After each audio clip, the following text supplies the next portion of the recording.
we talked about this paradigm of studying graphs by somehow encoding them as polynomials. And the question we looked at was, you have some finite graph G and you're interested in the matching numbers, with the numbers of matchings of different sizes of the graph. And we managed to prove that this sequence is unimodal by considering a polynomial associated with,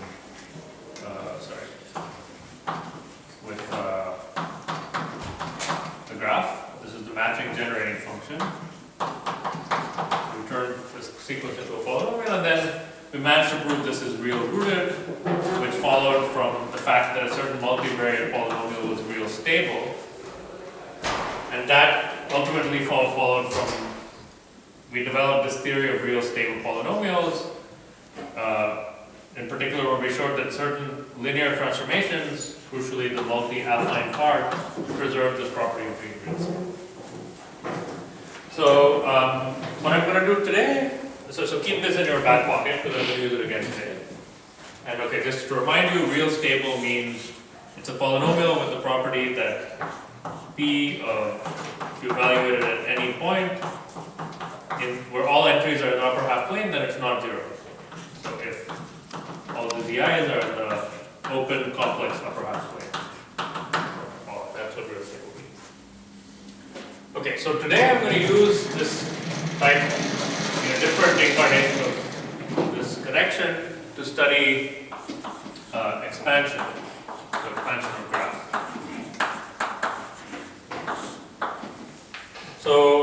So roughly, at a high level, the question we're interested in is, the conceptual question is, how well connected can a sparse graph be? Okay, that's not a precise mathematical question, but you can see that there's some tension here. A sparse graph is a graph that has very few edges, in some sense, and well connected sounds like you need more edges for that to happen. So what do I mean concretely by this? So let's look at D-regular graphs. So that means that every vertex has D edges coming out of it on n vertices. Okay.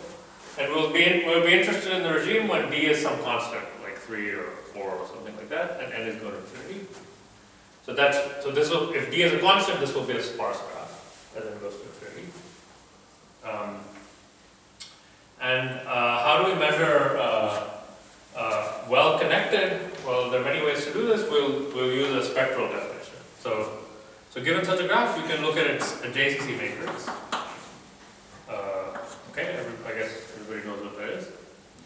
And this is a symmetric n by n matrix, so it has n real eigenvalues.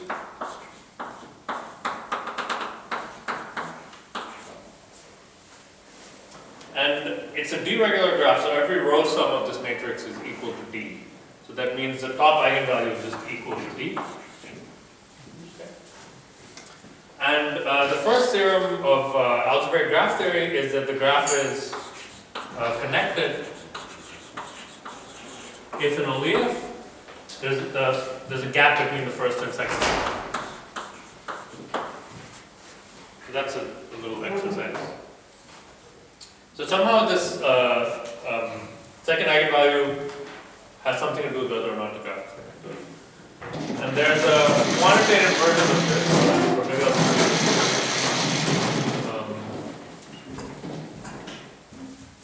okay, so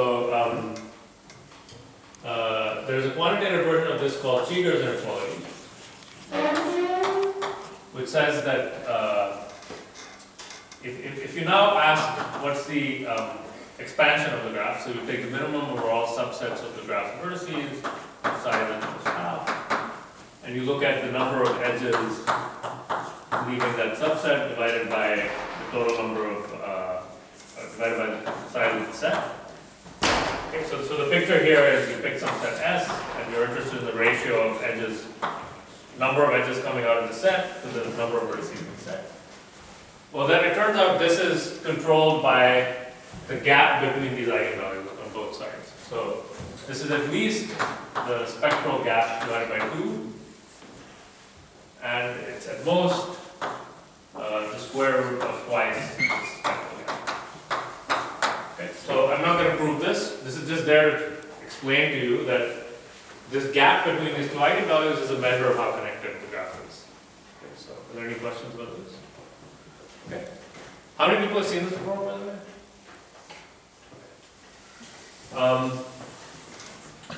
So my measure of connectivity is now actually just going to be the gap between these eigenvalues. So this number d minus lambda 2 is spectral gap. And so the concrete question I want to ask now is, how small can lambda 2 be as a function of d?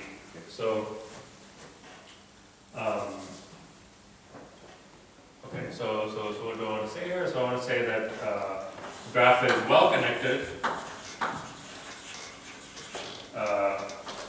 I'm going to take that to mean that this lambda 2 is much smaller than d. Okay, because that will imply that this quantity is large. And now I want to ask the extremal question, how small can you make this lambda 2? So it's a question about existence of sparse graphs with very small second eigenvalue. Okay, so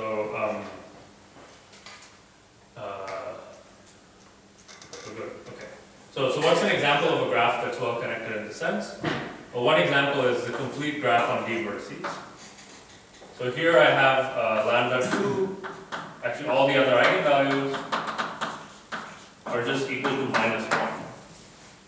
Okay, so there's a huge gap between lambda 1 and lambda 2. That's a very well connected graph, it makes sense. I'm sorry, but it seems that if you plug this and left hand side is bigger than right hand side, just ignoring the middle, yes? It's bigger than the right hand side? I'm mistaken, but maybe different. on the right hand side there is square root of some big number, and on the left hand side there is roughly speaking the same. I'm sorry, yeah, I forgot to normalize it. Okay, so good. So the right thing to do is to normalize everything inside here by d. Okay. Thank you. My bad. Okay, so we should think of this as being a well-connected graph. But the question is not, can you construct just one or two examples? It's, for fixed d, can I construct an infinite sequence of graphs with small lambda? So the question is, how small can you make lambda 2 for a sequence of graphs where d is fixed and n is going to straight. Okay, so now that's really what a sparse graph is. The number of vertices is going. Okay, so is the question clear? Okay, so it's a question about existence. So it turns out that there's a limit to how small you can make lambda 2. So you certainly can't go that far. So there's a theorem of Alana and Bopana from 1986, which says that for every sequence of graphs, or maybe I'll just write it like this, for every d-regular graph,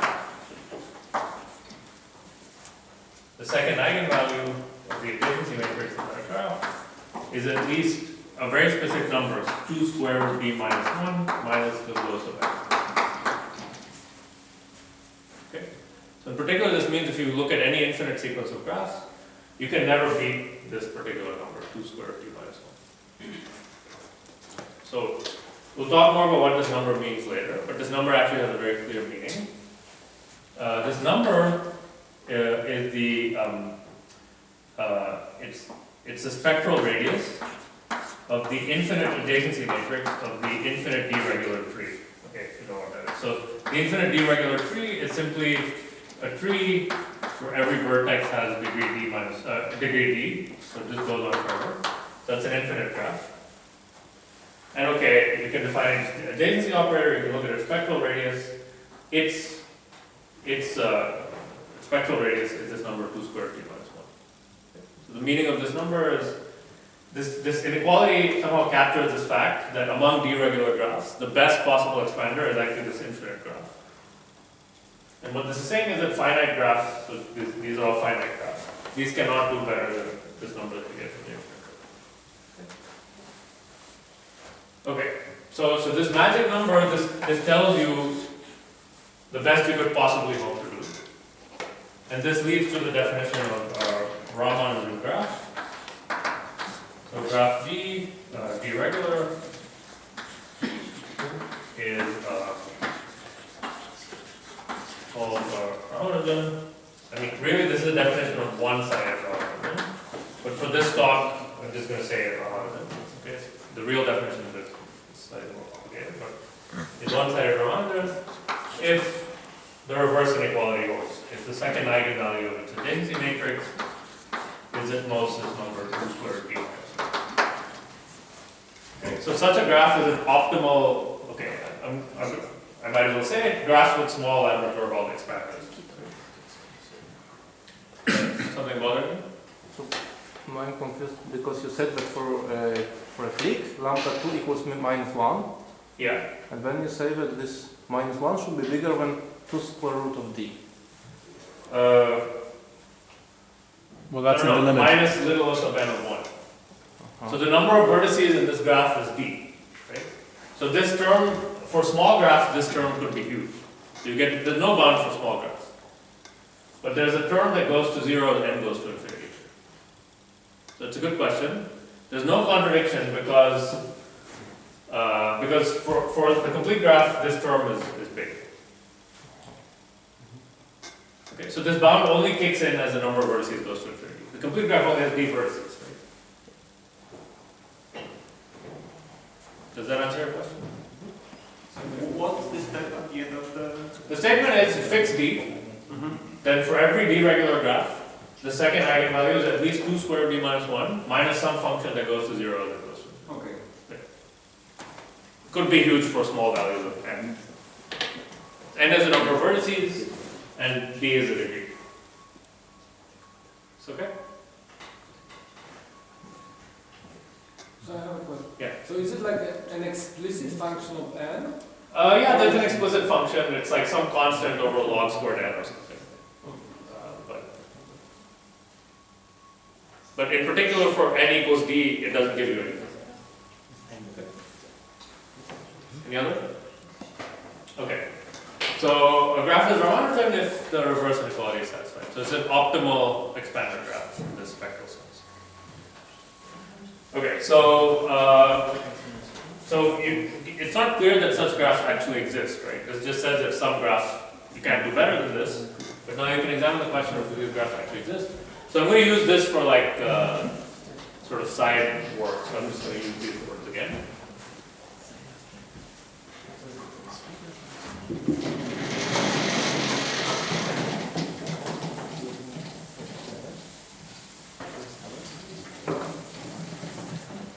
Okay, so the question you can ask is, for which values of d do infinite sequences of Ramanujan graphs exist?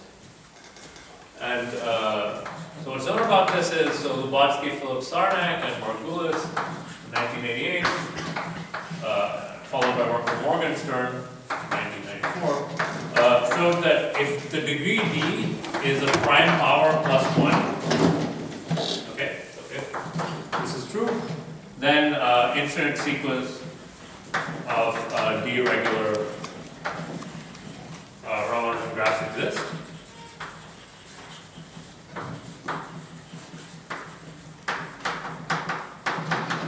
They actually proved something a bit stronger. They proved two-sided Ramanujan, but this in particular they proved that.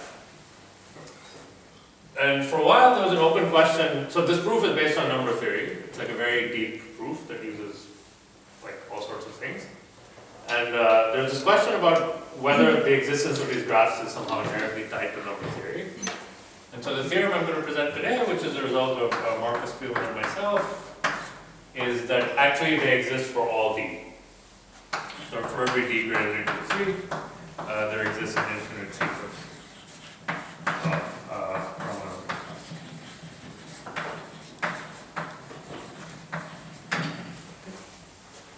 So, are there any questions about the statement of the result? So let me now start to explain how this, how we prove that the sequence exists. But only by part, right? Well, there's no, here there's no, I mean, I didn't define bipartite Ramanujan, so I'm just saying, yeah. In the end, I'll mention what two-sided Ramanujan means, and we don't know that those exist. Yeah. Here the graph is allowed to be bipartite, so, I mean, this definition is only about the second eigenvalue, and bipartite means the bottom eigenvalue is minus t, but that doesn't create any problem. Okay.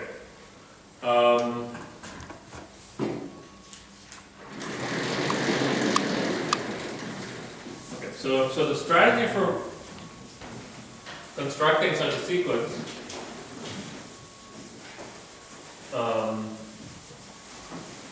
is due to Bill and Ziniel and Joel Friedman, and it's based on an operation called the lift. Okay, so what's the problem? You're given a fixed d, right? And you want to construct an infinite sequence of d regular graphs. So it'd be nice to have an operation that increases the size of a graph without messing up its spectrum or without introducing any large new eigenvalues.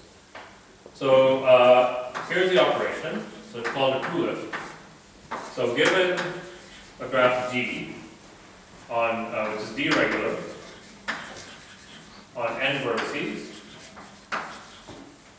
Okay. A graph. There's an operation called a two-lift, which produces a graph G hat, which is also d regular on 2n vertices. Okay, and I might as well say if this has m edges, then this new graph G hat has 2m edges. And the operation is defined as follows. So for every vertex u in G, you make two vertices. U0 and U1 in G hat. So you just copy every vertex. And then for every edge UV in G, these are all undirected graphs, you have two choices. You put U0, V0, and U1, V1 in G hat, or the other way, U0, V1, U1, V0 in G hat. So maybe this is better explained with a picture.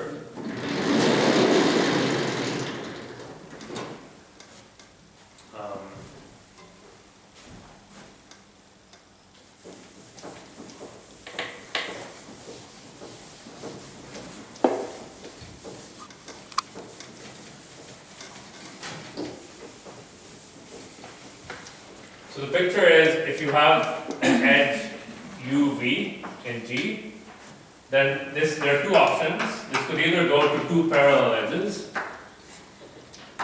U0, V0, U1, V1, or it could go to cross edges.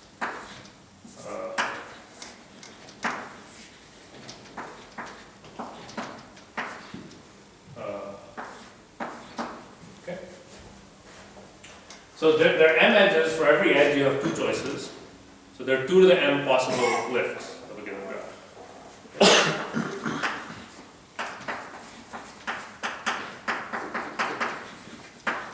Okay. Okay, so this operation preserves the property of being regular. You can see that, right? So every edge still has the same number of neighbors. And it doubles the number of vertices, and it doubles the number of edges. So what's nice about it is it actually, what it does to the spectrum is something you can reason about in a pretty nice way. So let's see what it does to the spectrum. So in particular, let's see what happens to the adjacency matrix. So let's say A has some adjacency matrix that looks like this. So in particular, it has some edges. It's a symmetric matrix. So maybe it has, I don't know, some edges. Let's just draw a few entries. Okay. What does the adjacency matrix of A hat look like? Well, it's a 2n by 2n matrix. so it's bigger. Okay, it's supposed to be 2n by 2n. And the way you get it is, well, every edge of A is now replaced by a little 2 by 2 matrix. So this edge corresponds to these two entries. So say these entries. So this is going to be replaced by two pairs of edges, which are these little 2 by 2 matrices. And if the edge is parallel, it will just be identity matrix. And if the edge is crossed, it'll just be swap matrix. Right, so you can sort of see. So that's how you get the adjacency matrix of G hat. It's quite simple. Okay? Now, how is the spectrum of A related to the spectrum of A hat? That's an interesting question.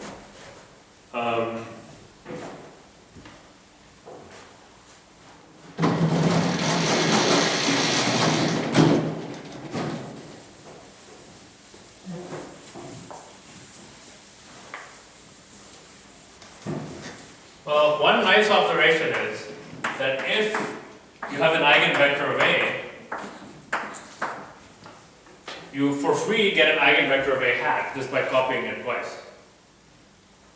Because locally, I mean, okay, you can just do the computation, but this graph, this is literally a cover of the base graph in the topological sense, that's one way to see it, but you get that A hat times, okay, I guess I wrote, I didn't put the coordinates properly, but you just, okay, so this means you copy the vector, okay, I guess I should really write, okay, really it's V tensor, the one like that. Just the function where you copy the eigenvector twice, this has the same, it has the same eigenvectors. Okay, so in particular, this implies that the eigenvalues of A are contained in the eigenvalues of A. You can just check the eigenvector equation. It's the same. Okay. If this bothers you, then there's no worry about it. Just this is what I said. Okay. So this has n eigenvalues. This has 2n eigenvalues. This what I just observed is that the original n eigenvalues are still eigenvalues of the new thing. Okay. So that's good because what I care about is eigenvalues. But there's a little, I guess, fact, which is a simple linear algebra exercise, which maybe we'll do it later, which is that the new eigenvalues of A hat are actually also quite easy to describe in terms of an auxiliary matrix. So let's define the assigning of A sub S of ij to be +1 if if the edge was parallel, and -1 if crossed. Right. So okay, and 0 if there's no edge. Okay. So it's a signed adjacency matrix of A. Then it's a fact that actually the eigenvalues of A hat are just the eigenvalues of A, which we just observed are contained in the eigenvalues of A hat, union the eigenvalues of the signing. Okay, so this is called a signing. The set of signings, this has to be symmetric. The set of signings of a adjacency matrix is in one-to-one correspondence with the set of lifts of the graph. It's the same information just written in matrix form. But now you have this very nice fact that the eigenvalues of the lift are the old eigenvalues, union the eigenvalues of the signed adjacency matrix. Okay, it's like a two-line linear algebra exercise. Okay, but now it's sort of very clear what you would want to prove to construct an infinite sequence of Ramanujan graphs. Right? So this is a bold conjecture of Gu and Lineal.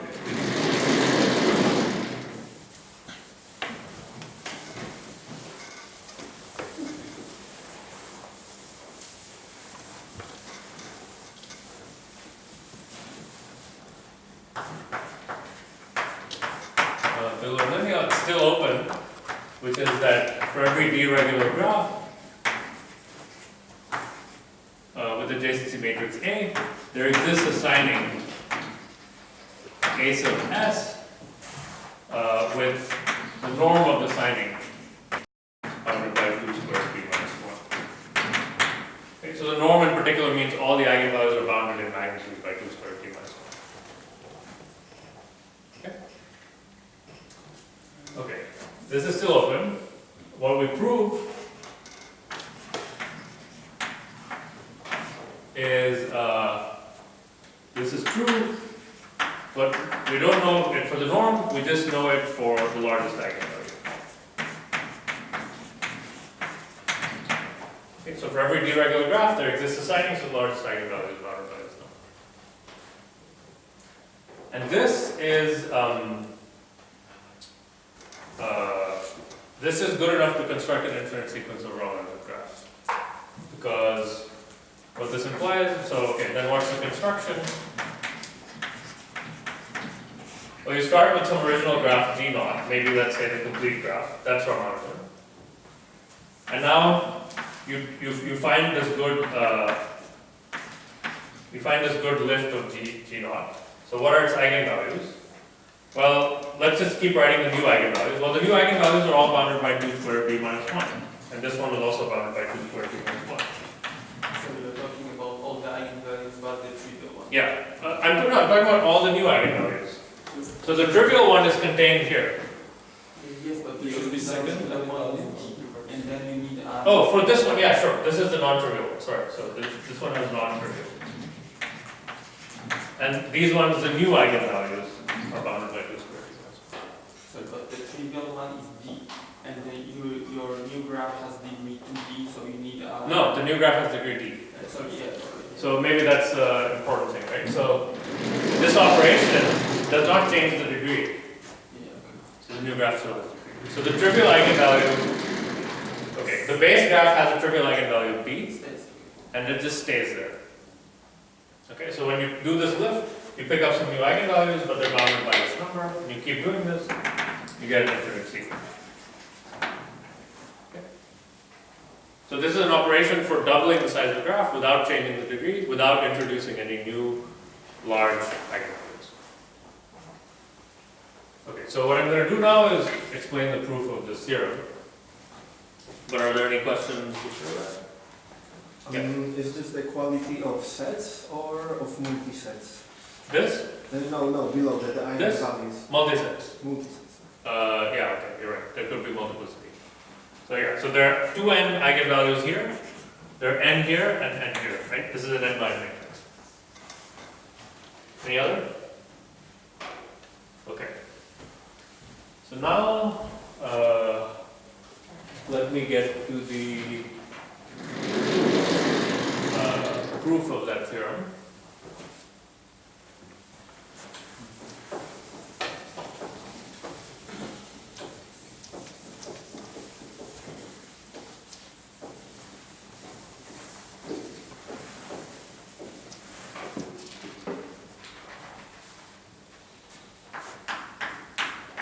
So this is based on this idea of expected characteristic polynomials.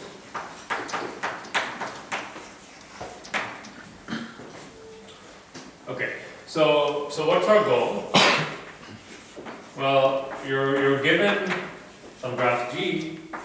You want assigning so that the largest eigenvalue is less than this number 2 squared b minus 1. Okay, so now I'm going to shift to the language of polynomials. Largest eigenvalue is the same thing as largest root of the characteristic polynomial. Okay, so I'm going to use this chi of a matrix to be the characteristic. And I'm going to use the same notation for the largest root. Okay. So this is my goal. And okay, so the idea in this proof, which seems kind of strange right now, but will work out, is consider the average over random signing. Well, okay, maybe before doing, let's just say consider a random signing, right? So S is the signing here. So you can do this, and you can, the usual thing you would do is, well, ask, okay, what's the expectation of the largest eigenvalue of this random sign? Okay. So this is, okay, so there's a very impressive theorem of Friedman that gives you a bound on this expectation.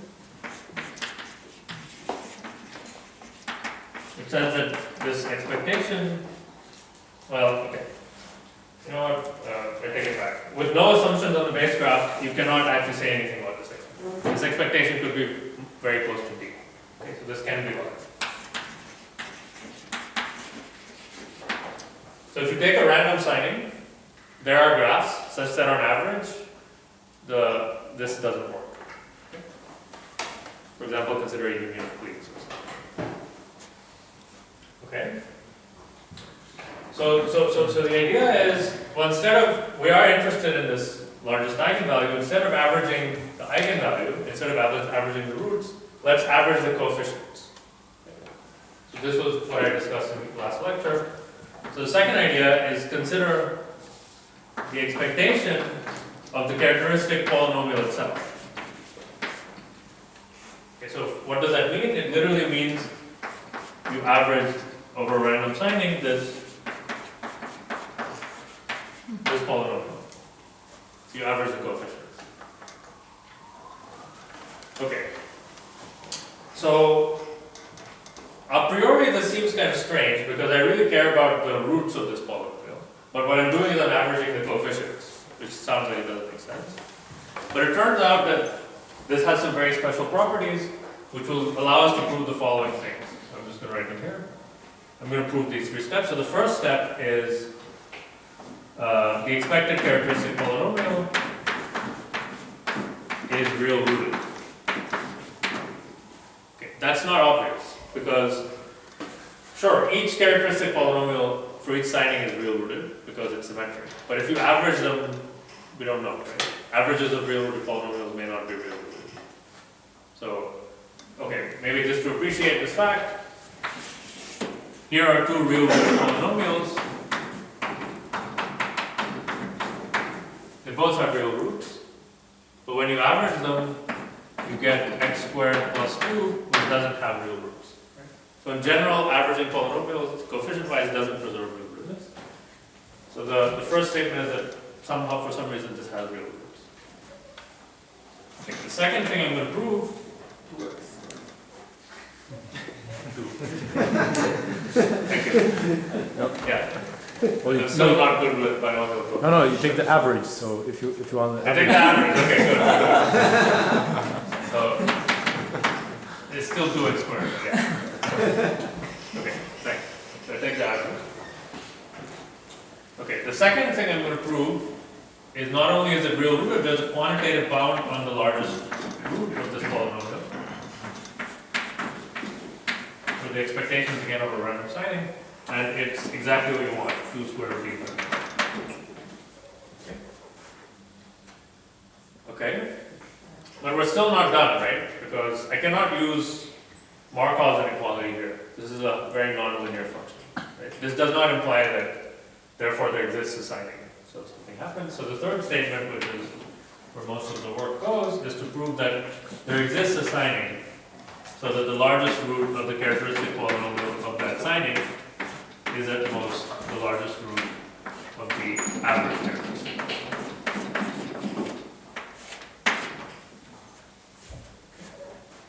So if I can prove these three statements, I prove the theorem, right?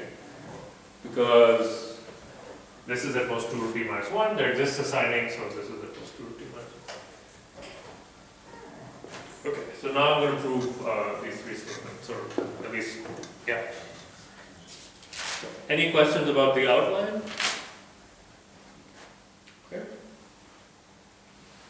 So I'll just leave this here since this is sort of a high-level plan. So let's do step 1 first.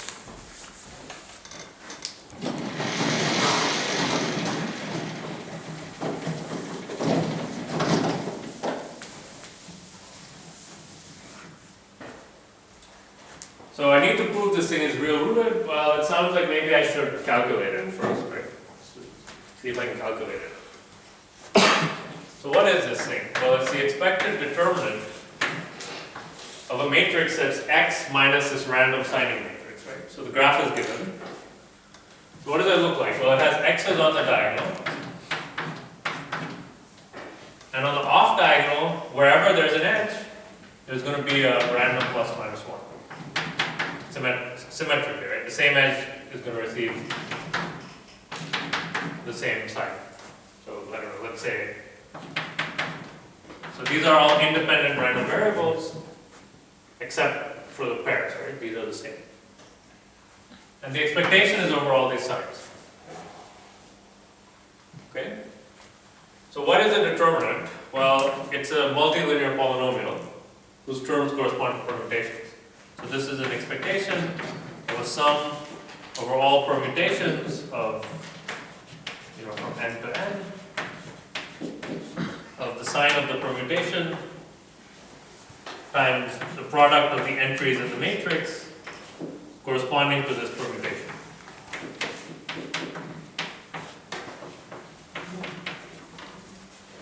So when I expand this, every term is going to correspond to a permutation here. And what does this look like? Well, permutation may have some fixed points. So let's say these are going to correspond to diagonal entries. So let's say that's a fixed point. And then the permutation is going to choose, some other entries, right? So, in some permutations, so let's look at a particular edge. In some permutations, this edge is going to only appear once. So its partner is not going to appear. Like let's say, maybe this one. Is this even a permutation? Yeah, okay, it looks like it. I'm not going to write the whole permutation. Okay. Suppose you have a permutation in which the edge only one entry appears.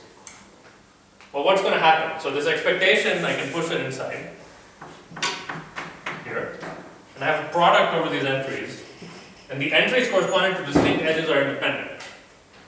Right? So if I have a permutation like this, what's the expectation going to be? 0, because this term appears only once.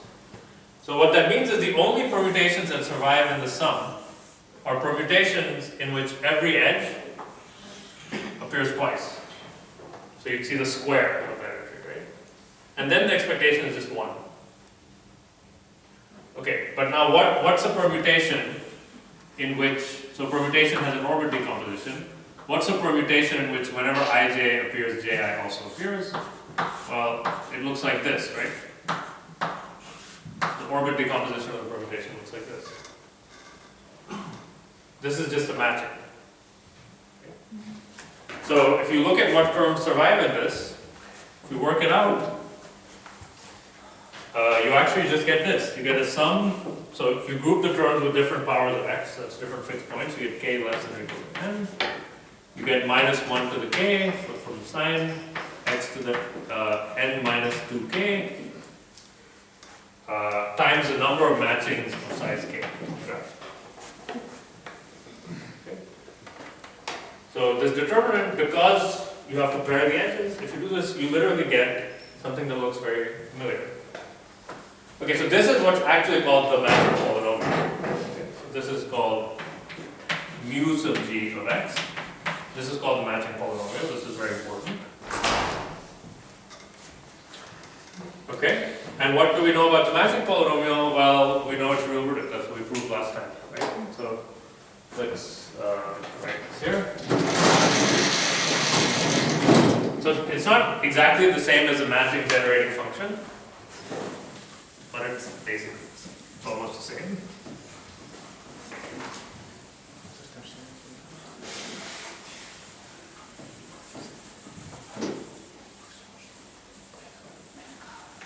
So mu g of x is actually equal to the reversal of mg, the matching generating function, of minus x squared. That's the relationship with what we did last time. So this was real rooted, so this is also real rooted. So that completes the proof of item 1.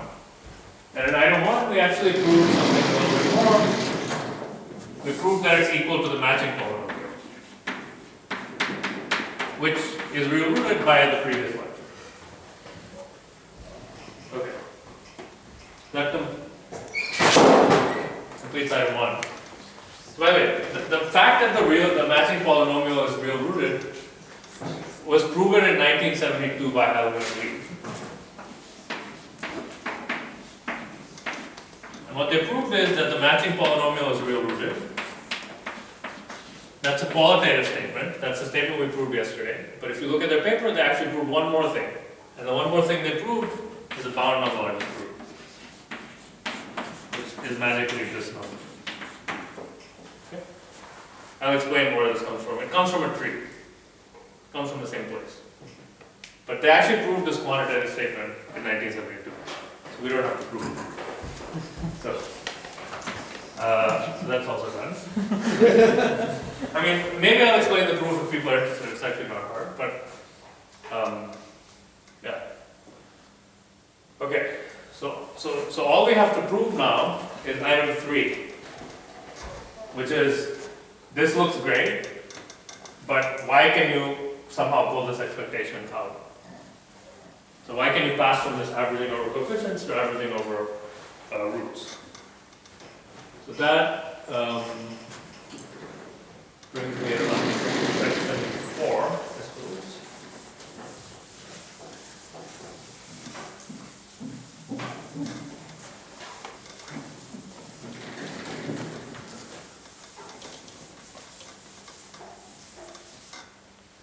So section 4 is about this thing called an interlacing family.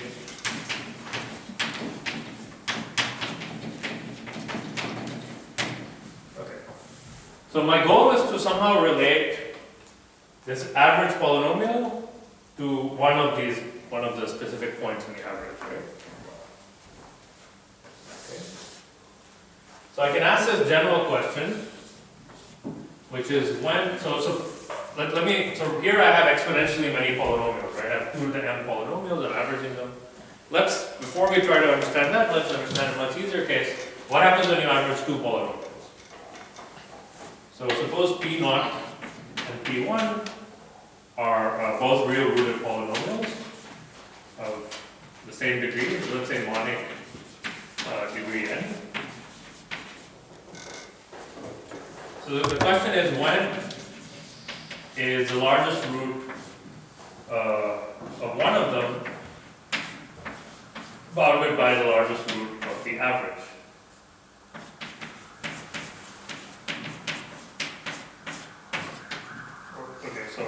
For some item.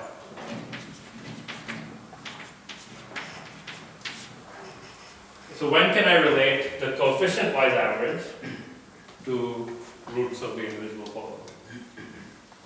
Okay, so in general you can't do anything, right? So see this example.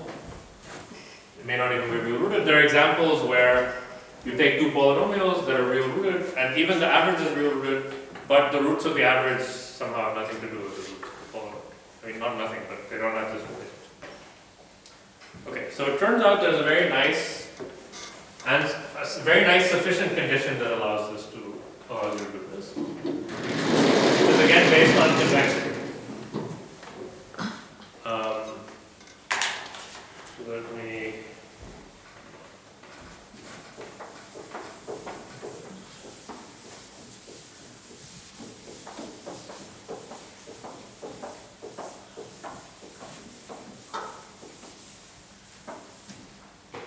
So this is a key lemma. And this is what it says. So if you have 2 polynomials with the property that for all convex combinations of them,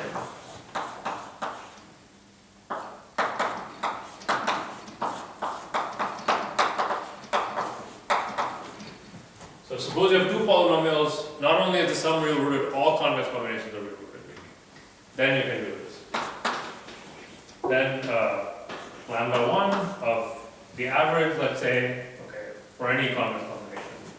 I'm sure let's just say the average.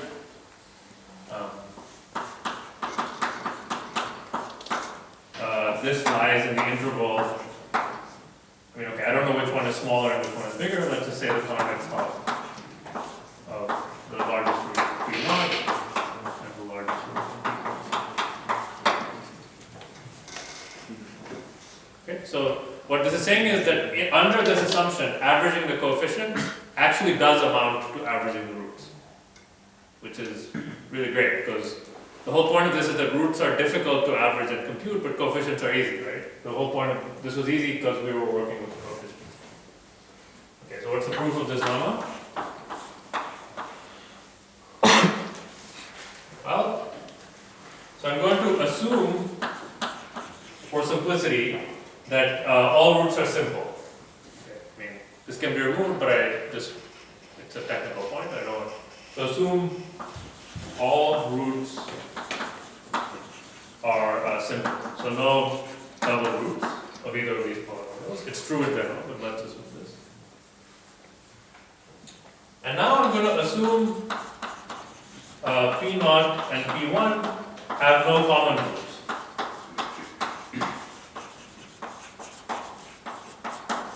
Why can I assume this? Well, if they had a common root, then this average would also have that common root, and so this would just be true trivially if they had a common root. So let's just take all the common roots away.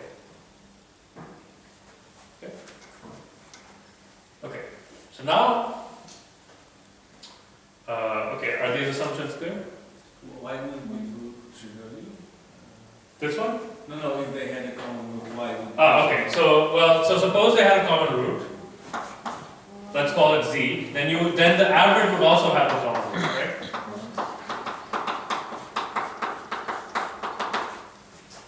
Okay. But it's not necessarily lambda 1. No, it's not. Okay, so it's not necessarily lambda 1, but okay, so you're right. So really, what I need to write is.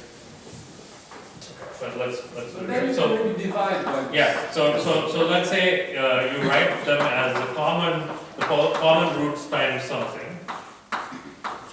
So let's say Q is the common roots of the PIs. Okay. Then now the averages literally correspond to averages of R's. Right? So the average of the PIs is just QZ times the average of the R's. So you can just take them out and put them back. It really doesn't play. Does that make sense? The process of removing and re-adding the common roots commutes with taking averages. So let's assume there are no comments. Any other questions? Okay. So now I'm going to draw a picture.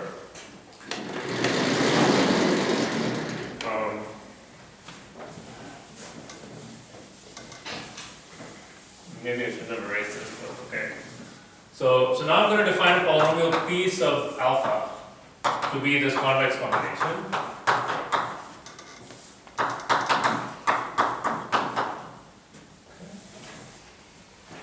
And so this is the real line. So the polynomials, so let's mark the roots of P0 by dots and the roots of P1 by crosses. So let's say they both have degree 3. So this is lambda 1 of P0. This is lambda 1 of P1. Let's say. Okay.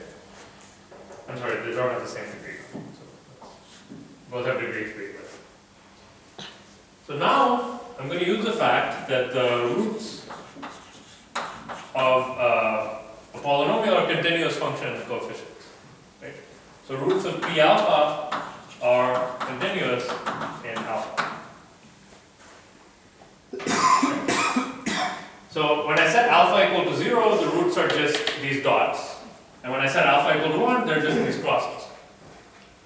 And they remain real, because that's the assumption, right? All convex combinations have real roots. So what that means is that as I look at this homotopy as alpha goes from 0 to 1, I'm going to get three actually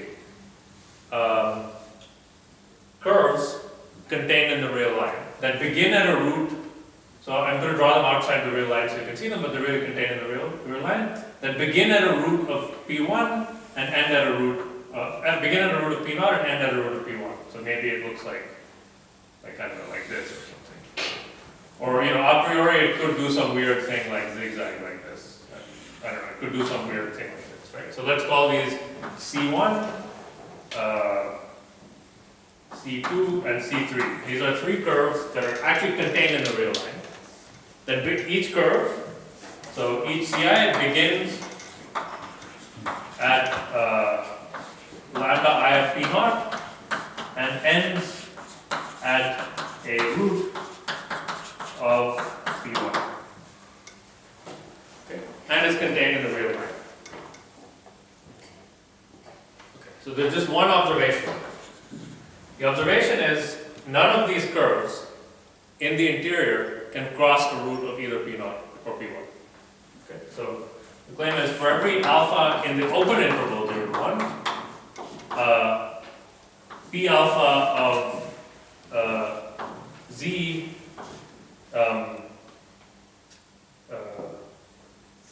okay, so for every, maybe I'll write it like this, for every point in the interior of these curves, and Z is 0 of P0 or P1, P alpha of Z0, P alpha of Z is not 0. So I'm just saying the curves don't cross any roots. Okay, why is that? Right here.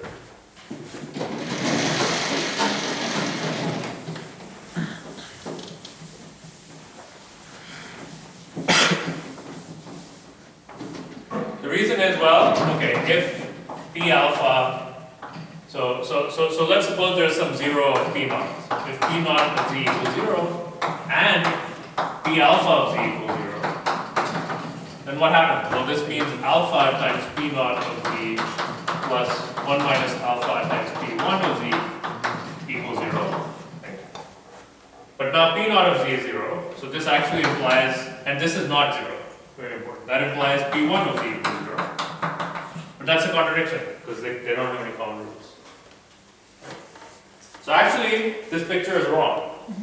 These curves can never jump over roots. The only possible picture here is this, is that the roots occur in pairs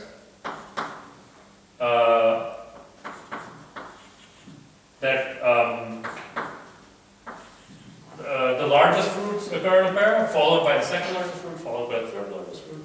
And these curves actually have to just look like this. There's no other possibility. This is C1, this is C2, this is C3. So that proves the theorem, right? Because I just proved that the largest root of P alpha is contained in the convex form. So just the interval, the largest root of P0 and the largest root of P1. For every alpha. And for every root, actually, also. And for every root, yeah. This is not special about the first root. This is actually true for every root. So I have to. This is actually true for every root. Okay?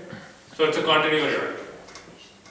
This real rootedness basically shows that the ordering is preserved. Even when no matter if you average, because of this real rootedness, the ordering is preserved. This is not true if you allow these things to go at the top. Any questions about this? So this is really the single most important lemma in all of this stuff. So if you have any questions, please ask. Okay. So this, so this tells me when I can average two polynomials and compare the roots of the average to the roots of the polynomials. Now I want to average two of the m polynomials, right? Not two polynomials. So how am I going to do that? So maybe I'll leave the lemma there.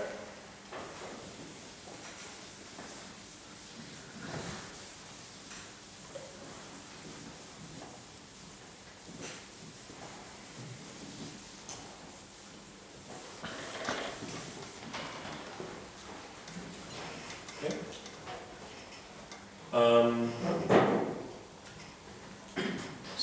the device for extending this argument to a large number of polynomials is called an interlacing family. So it's basically just an inductive like data structure to keep applying that lemma. So what I'm going to do is I'm going to define. So suppose the graph has m edges. I'm going to think of the signing as being an m-bit vector with entries in plus minus 1. For every edge I have a plus 1 minus 1. So what I'm going to do is I'm going to now define, so I'm interested in this expected characteristic polynomial. I'm going to slowly relate the expected characteristic polynomial to these individual polynomials by taking conditional expectations. So I'm going to define p sub s1 to sk of x to be the expected characteristic polynomial conditioned on, okay, let's call these hat. Conditioned on s1 equals, well, you know what, I don't want to introduce extra notation, you understand what I mean? Conditioned on s1. Okay, so I fixed the first case signs. So in particular, P of the empty set is the expected characteristic polynomial. And P of a full signing is just the characteristic polynomial of that signing. Right, where this S corresponds to this full signing. But now these are all related in sort of an obvious way, which I will draw over here.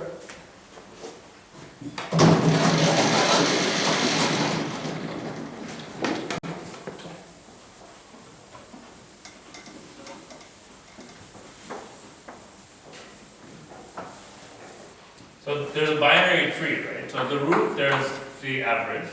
That's an average of two conditional expectations, right? P0 and P1.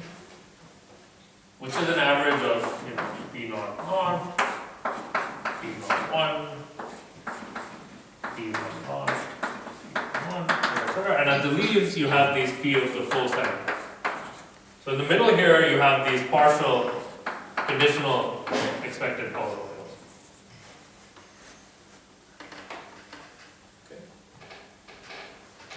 Now the key claim is that at each of these internal vertices, the assumption of that lemma is satisfied. Okay, so for each of these nodes, claim is for every partial signing sk, for every convex combination, that convex combination of the two extensions of that partial signing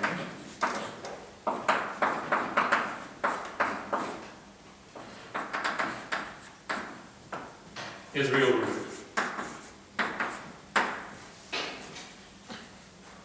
Okay, so this is a statement about all of these polynomials. And if this is true, I'm done. Because then what's the proof? Well, this has largest root bounded by 2 root b minus 1.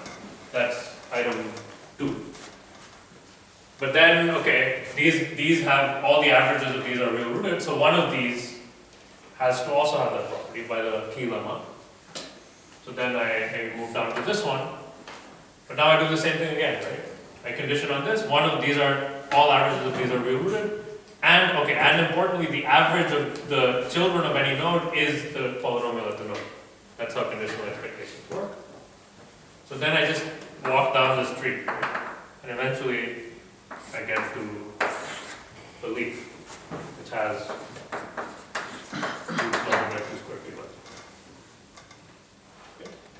So the key to being able to compare the average to the polynomials is that there's a whole bunch of intermediate real rootedness statements. So this claim is a statement about real rootedness of all convex combinations of all of these conditional expected polynomials. That's what I have to prove now. Are there any questions so far?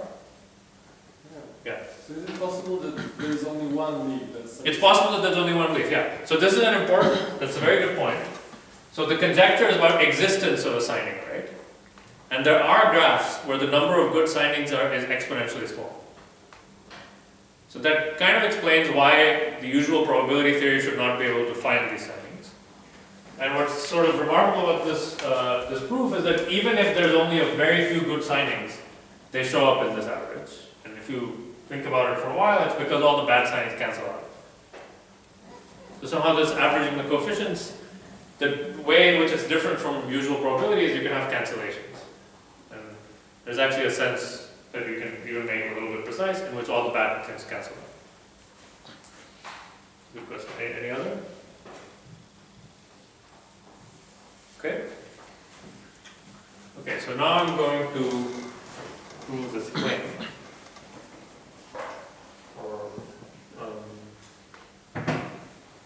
Okay, let's just take a 2-minute break.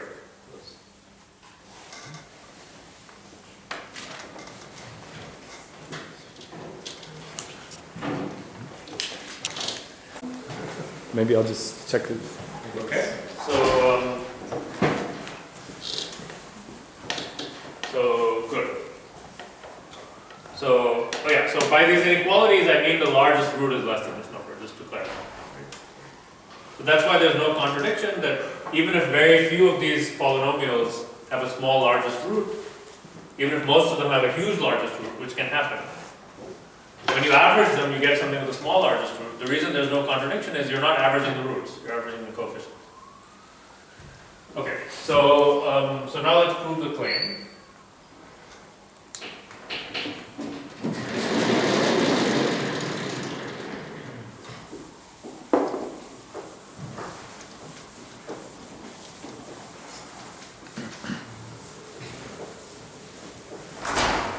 Okay, so the claim, which is a statement about a whole lot of real rootedness statements, actually follows from a pretty compactly stated statement about averages of these polynomials, but with a large family of distributions. So the claim follows from the statement that for every product distribution,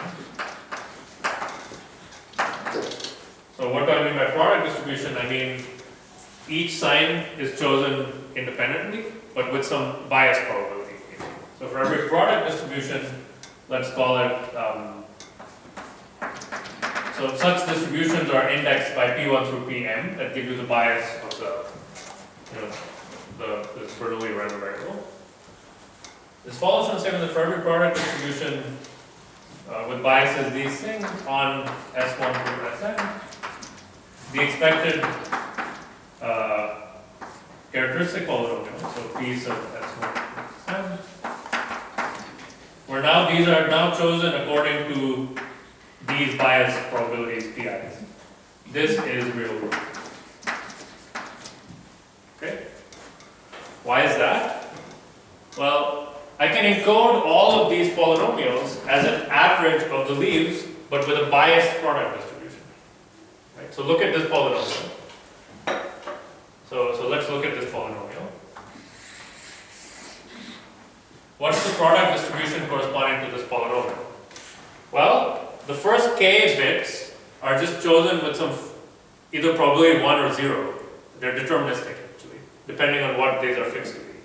So okay, maybe I should have introduced some other notation, but S1 through Sk are deterministic. Okay. The k plus first bit is 0 with probability alpha and 1 with probability 1 minus alpha. So Sk plus 1 is 0 with probability alpha and 1 with probability 1 minus alpha. And all the remaining bits, S, I don't know, k plus 2, etc., are just unbiased Bernoulli, plus or minus 1, uniformly. Okay. So if I sample now a signing from this distribution, that's exactly this polynomial. Right? The point is, if you allow yourself the flexibility of arbitrary product distributions, in particular, you can encode conditional distributions, just by making some things deterministic. So the claim follows from this statement, that for all product distributions, this thing is real rooted. So that's somehow a cleaner statement. Okay. So again, this P is just a characteristic polynomial of the sign.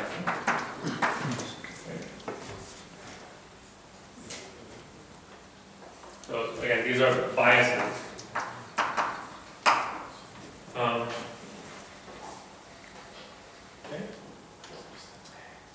And now I'm going to do something that's going to look kind of idiotic. It's just a little change of variables.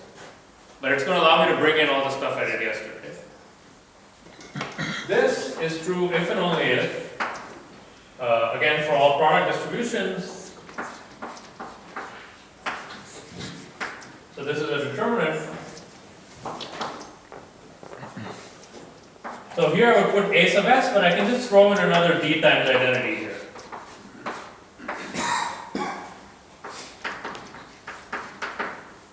This is really good. Why is that? Well, I just translated the variable by d. That's not going to change the real business. Okay. Now, why did I do this? Well, this is some symmetric matrix that may have negative eigenvalues or whatever. But its norm is d. So if I look at d minus this matrix, it will only have non-negative eigenvalues. So that's a positive semi-definite matrix, which should remind you of something we did yesterday. Okay. So this is a positive semi-definite matrix. And in fact, it's easy to check. It's a simple exercise. Maybe I'll write it here.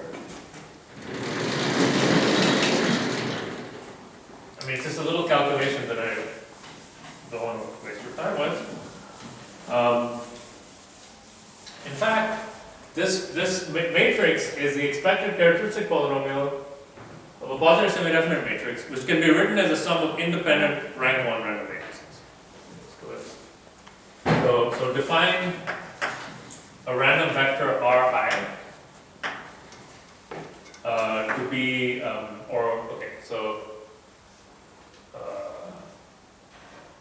this is a little bit awkward. So these i's correspond to edges, right? Okay, I was using I for vertices earlier.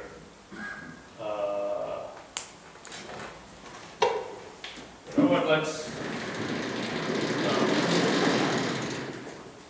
Okay. So this I corresponds to an edge. Just remember that now corresponds to an edge.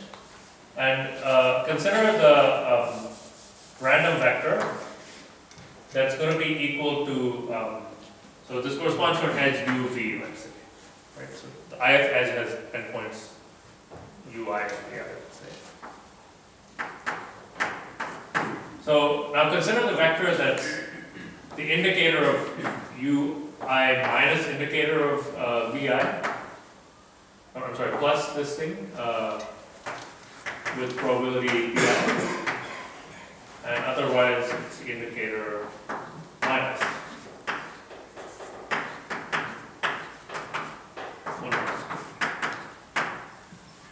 Okay. So this just means it has a plus 1 and 2 entries. This has a plus 1 and a minus 1. So define these to be independent random variables. Independent random vectors, right?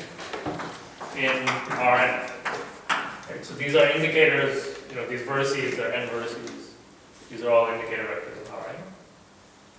So what does a matrix Ri transpose look like? Well, it looks like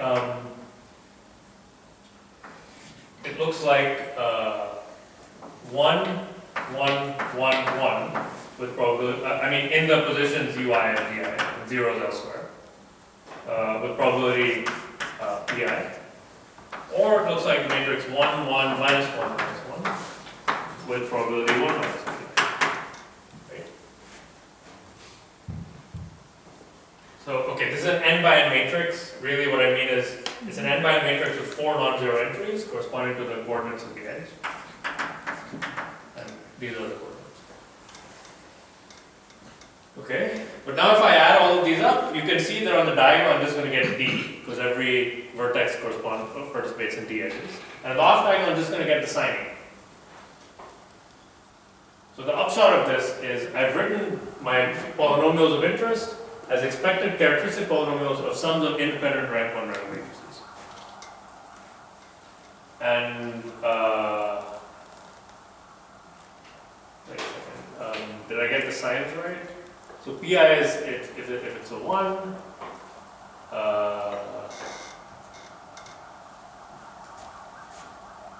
I'm sorry, I got There's one more sign flip. Doesn't really matter because there's a minus there. Okay. This is not so important. The point is, my claim is now going to follow from the theorem that's quite important, which is a general theorem about characteristic polynomials of sums of independent rank 1 random So, matrices. sorry, could you repeat? So if you add them up, which matrix do you get? If you add them up, you get this matrix. So these are independent rank 1 random matrices. If you add these up over all I, I'm just claiming you get this. Not very important to check the details, just believe me that that's what happens.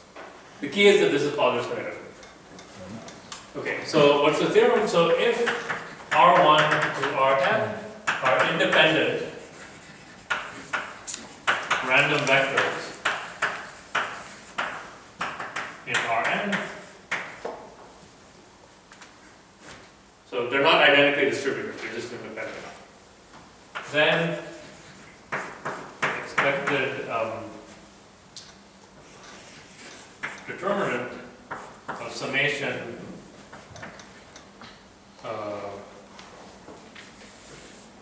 the expected characteristic polynomial of these matrices of these sum of independent rank 1 random matrices is real root. Okay. So if I can prove this theorem, I'm done, right? Because I just expressed, I said the claim is implied by the statement about products, which is actually equivalent after a change of variables to expected characteristic polynomial of a matrix like this. And maybe I should just explicitly write it down. The point is that this D minus AS, D identity minus AS, is a matrix of this type. Yes, maybe I should have just written it down. The claim is that that matrix up there can be written like this for these particular independent random vectors. So all I need to prove now is this theorem, which is some generic theorem about random matrices, and then I'll be done. Are there any questions about this? Okay. So to prove the theorem, I'm actually going to prove a certain polynomial is real stable, as usual. So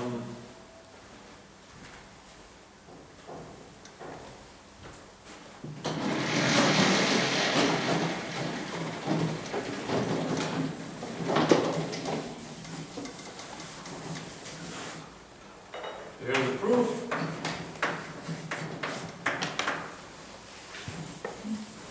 So okay, for simplicity and because it's enough for the application, I'm going to assume that each of these random vectors can only take one of two values, just to make my life easier. So assume Ri is something very specific. It takes some value Ri plus, with probability Pi plus, and Ri minus with probability Pi minus.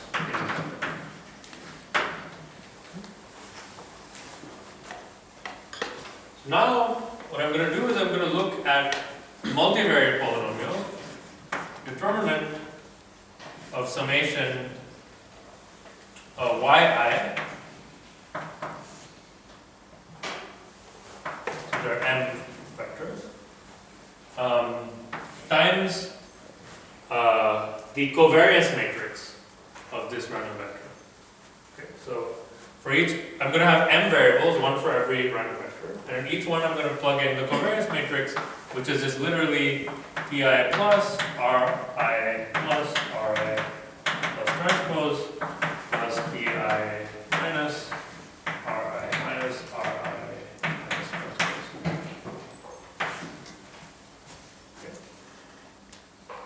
Okay, this is a positive semi-definite matrix because it's a sum of, well, rank 1 positive semi-definite matrices.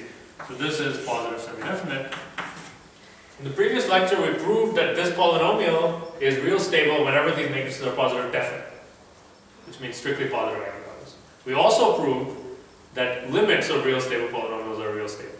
So then we can take the closure, and the same thing is true for matrices that are positive semi-definite, which means eigenvalues are not negative. So this is real stable by lecture 1. Okay. Okay? So now what I'm going to, this is not what I want because this is, you know, ultimately I'm interested in an average of a characteristic polynomial where the average is outside the determinant. Here, this is really just a, I mean, another way of writing this is the expectation of Ri transpose, right? But the expectation is inside the determinant. Somehow I want to take it out. Okay, so the tool I'm going to use to do this is the Cauchy-Binet formula. So how many people know what the Cauchy-Binet formula is? Okay, so it's a great formula in linear algebra that you should use. So what's the Cauchy-Binet formula? It's pretty easy to prove. It follows from the multilinearity of the determinant. It says that if you have a determinant of a sum of rank 1 matrices, let's say you have n terms, and let's say this is an Rn. So this is a degree n polynomial, right? Because it's an n by n determinant. Well, you can write this as a sum of determinants of sums of these, of only n of these things that are done. So you look at all subsets of M, of size n, and then you look at the determinant of the same matrices, Vi transpose, but now restricted to that subset. So that's the Cauchy-Binet formula. It expresses a determinant of a sum of M rank 1 matrices as sums of determinants of n-wise sums of, okay, if it's n by n matrix. So let's apply that here. So how many terms are there inside the sum? There are actually 2 m terms. Okay. There are m random variables, and each one there are 2 terms. So there will be 2 m choose n possibilities. Okay. But now, okay, not all of these possibilities are created equal.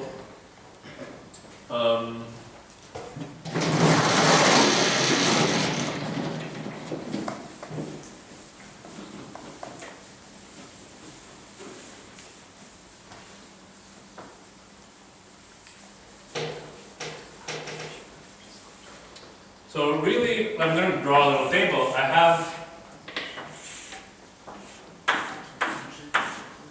1, 2, up to n. I have m random vectors. Each one can be plus or minus.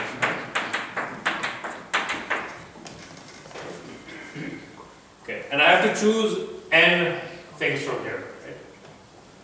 But notice that both the matrices corresponding to the same index I have the same variable in front of them. Okay. So in particular, there are going to be 2 kinds of terms. There are going to be terms where every vector is chosen either with plus or minus, but not both. So let's write those down first. So I'm going to have summation over all terms where no plus and minus is chosen for the same one. So what does that look like? Well, it's going to be a sum over all subsets of M. So I'm going to choose n vectors. And now I'm going to have determinant. Okay, and once I choose these n, I have to choose either plus or minus. So I'm going to have another sum. So what notation should we use? B in plus minus s. I'm going to have just these terms, right? So determinant of summation yi s. Now I'm going to choose either plus or minus. So let's write that as pi b I ri pi ri.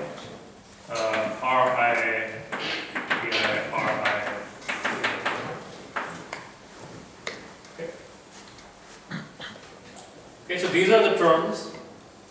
So how do I choose one of these terms? First I choose the n indices, then in each one I choose plus or minus. That's what I'm doing here, right? And then I just have this little term. Okay, but that's not everything. There are some other terms. There are also terms in which both plus and minus are chosen, right? So I can't ignore them. But those terms have an important feature, which is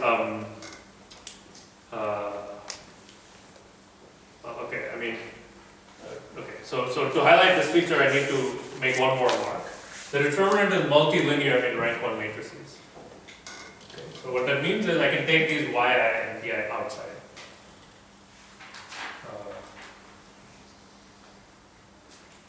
So let's, well, okay, I won't write it, but because it's multilinear, you're going to get a product of the yi's outside. Okay? So therefore, any term that looks like this, you're going to get a yi squared. Okay, that's the key. If I have two terms in here with the same yi variable index, when I pull them out, I'm going to get a yi squared. I'm going to get plus higher order terms with, you know, yi squared for some I. I'm not going to write them down because you can imagine what I'm going to do to them in a moment. Okay. Okay, so that polynomial, which is real stable, is equal to this. Okay. Now I can rearrange this. Well, okay. So what's the next step? Apply map, right? So, okay, just erase this.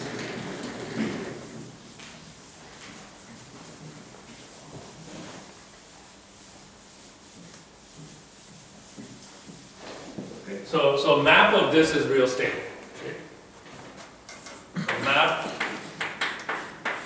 of this whole thing is real stable. And what does map do? Well, it exactly deletes the higher order terms. And okay, so now map is just this, and now we use multilinearity of the determinant to pull these probabilities out. So this is equal to summation s n, summation b n plus s. Now I'm going to take these probabilities out. I get product of b I bi, and now I have this determinant.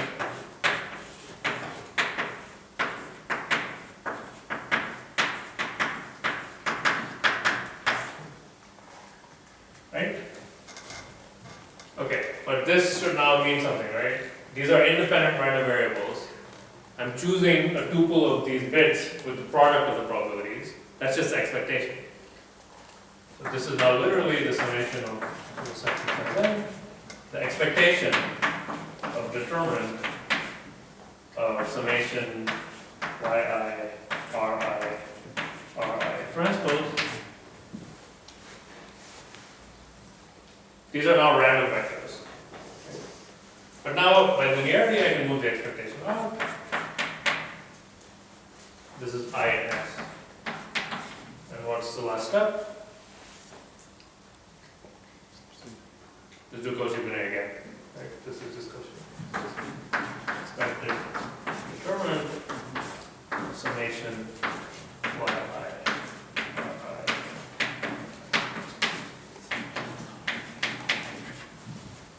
So this is now real stable. Okay, so I only did one thing, which is apply Cauchy-Bonnet and map. Okay, that's still not exactly what I wanted. This is a multivariate polynomial. I wanted a characteristic polynomial. I'm just going to do one little trick to get the proofs of the theorem.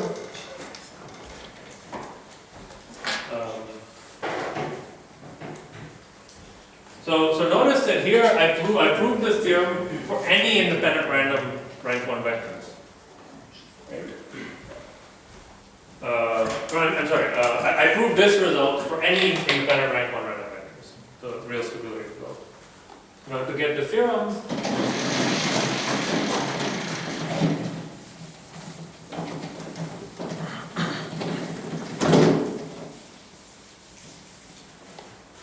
so to get theorem, consider the following random vectors. So consider the n plus m random vectors. So the first n of them are just going to be the standard basis. Deterministic vectors. Deterministic vectors are random. Right? And then the rest are going to be just R1 through Rn, the ones that I care about. Now what does this mean? It means that the polynomial determinant of, so I'm going to have y1 times e1, e1 transpose, y2 times e2, e2 transpose. That's literally the matrix y1, y2, yn. Plus, and now I'm going to have some other variables here. Let's give those some other name. Let's call those z plus summation zi, ri transpose is real stable. Okay, but now real stability is closed under diagonal restrictions. So let's just make all of these x's and let's make all of these ones. Okay, we proved that. You can plug in real numbers, you can restrict. So this implies determinant of x times identity plus summation, I'm sorry, this is expected, right?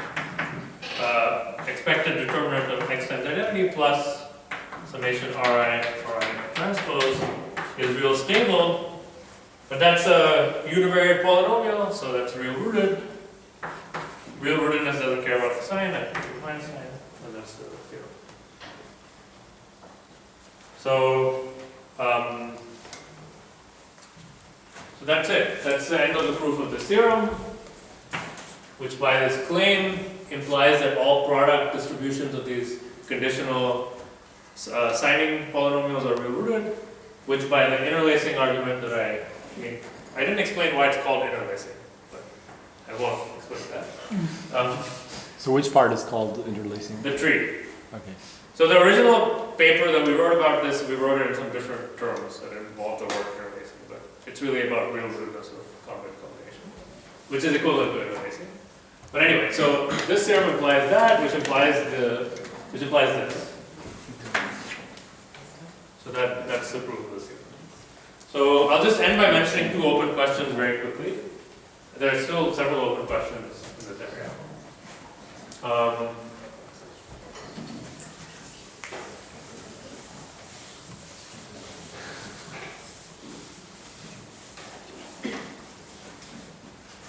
So open questions.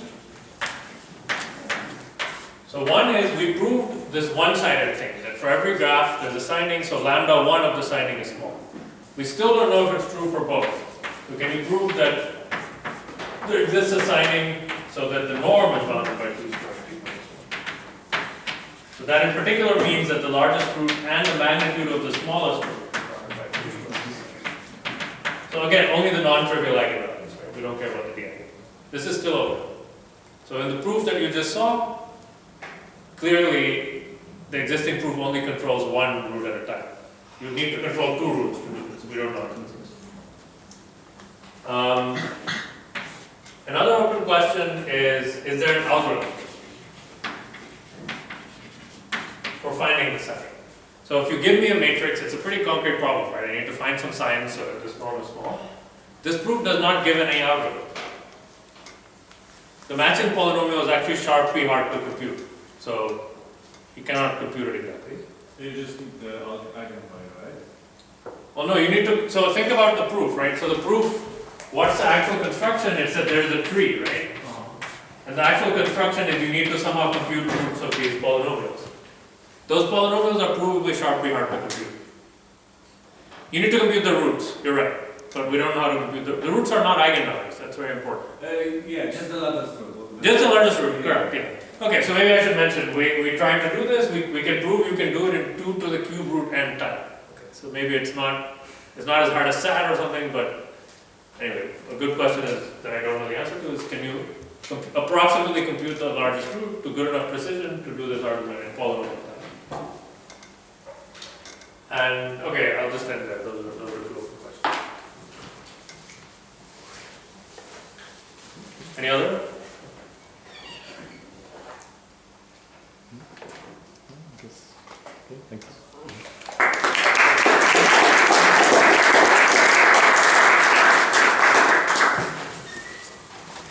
So there's a 15-minute break and some refreshments outside.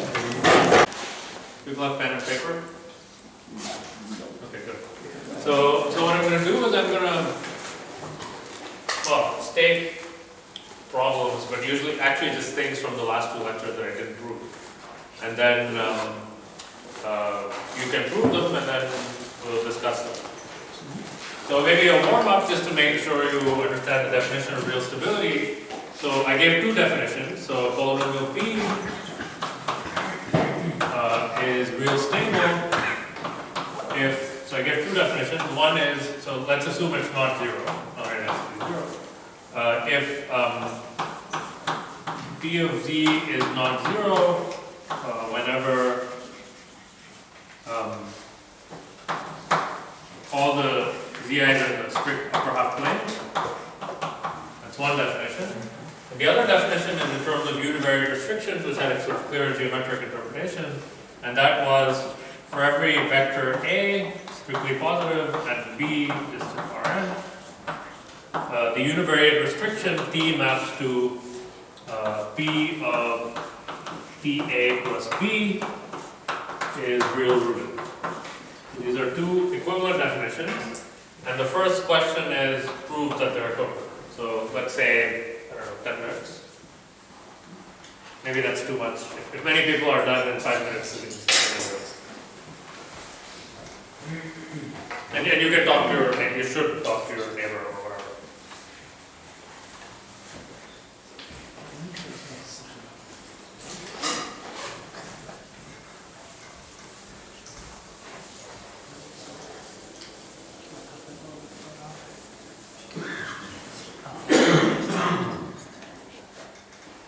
So it's also real coefficients, right?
That's for later.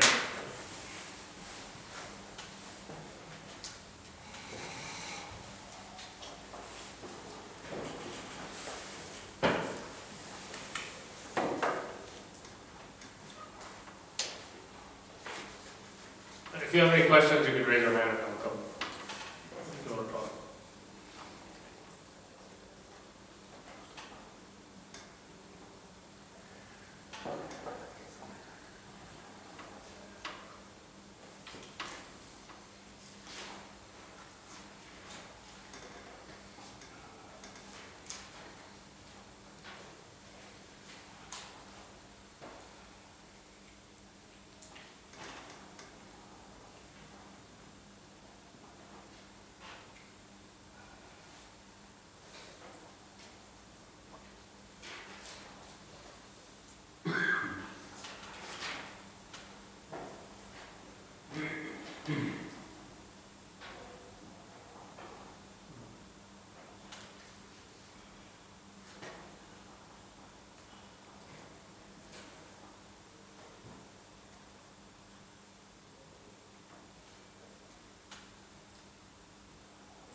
many people are done? Okay. Somebody want to come write the solution? Or let's wait a couple more minutes.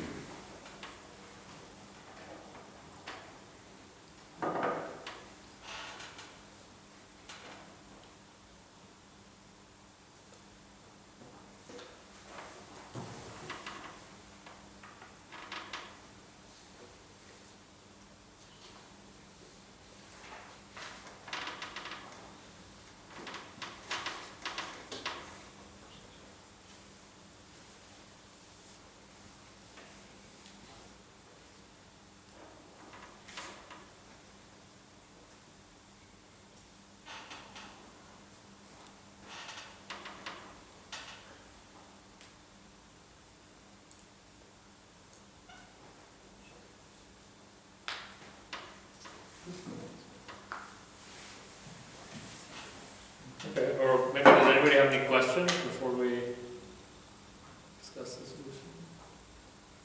Okay, does somebody want to volunteer and come write the solution on the board?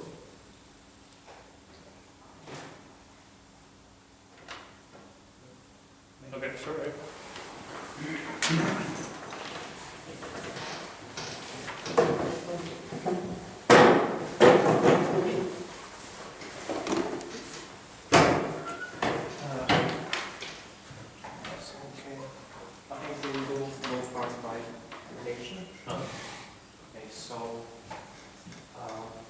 Let's say that B is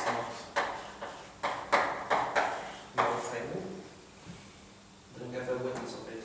Let's call it, let's say that we have B of x1 is 0 and xj is, maybe let's write it like bj plus aj I. And we know that this aj is positive.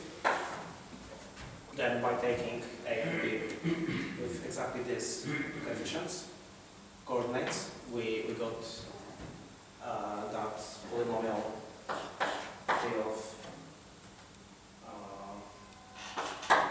function t is not to p into a.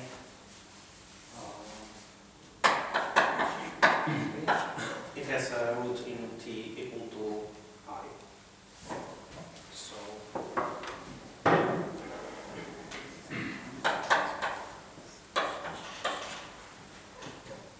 okay, so we know that if p is not real stable, then this function, this one is not real rooted. So now if this one is not real rooted, then this is not real stable. And if it's not real rooted, then we have a complex root. Let's call it maybe z. We can assume that because if z is a root of this function, this polynomial, then also this is a root of it. So we can assume that it has a root with a positive imaginary part of it. And then just by taking z. Let's assume that with the power of functionality z is positive, then by taking z a plus b, this is with like coordinates in our half plane, and we are done. Okay. Yeah, so I guess the key was that the coefficients were real, so you could assume it's enough. Great. Okay, so that was supposed to be sort of a warm-up. So now let's get to something more substantial, which is to prove that math preserves real stability. So this is going to occur in 2 steps. So I'll tell you what the steps are. And you can use the stuff on the board to prove the steps.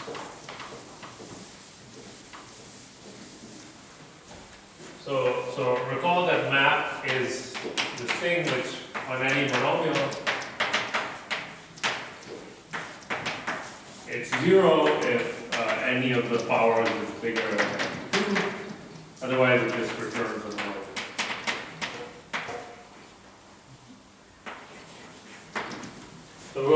we used in both the lectures that this preserves real stability. And now we'll prove that. So there are two steps. So the first is I want you to consider a different operator. So suppose you have a polynomial with real coefficients in x1 up to xn. If this is real stable, then I want you to prove that the operator 1 plus partial with respect to x1, or, okay, yeah, let's just say x1, times w1. So you differentiate an x1 and multiply by a new variable w1. This is now a polynomial in one more variable. So you have w1, x1, xn. This is real stable. So that's step 1 for part A. And part B is use this to conclude that map preserves real stability. You see 1 plus w times the derivative. Yeah, 1 plus w1 times the derivative operator. So what does this mean? This is the polynomial p plus w1 partial with respect to x1 p.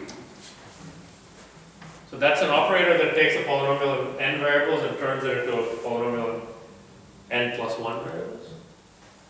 Oh, I'm sorry, oops. This is a very important thing. It does this, and then after doing this, it sets x1 to 0. That's important thing. Okay. So first you differentiate an x1, then you multiply by w1, then you set x1 to 0. It's not really It's up and now in n. Yeah, okay, yeah, you're right. So the x1 goes away. Good. So people already make this observation. If you do this, then the x1 goes away. So okay, it really is a polynomial with n variables. And you can see where this is going. But let's prove that this preserves stability, and then use that to conclude that map preserves stability. So let's say, I don't know, 15 minutes, 20 minutes, 15 minutes. Can you move that black border path? Yes.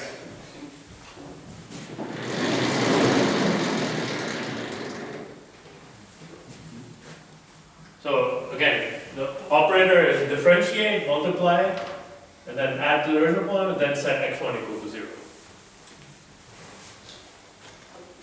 So you're allowed to use, I mean, not allowed to, you have to use all the things written on the board.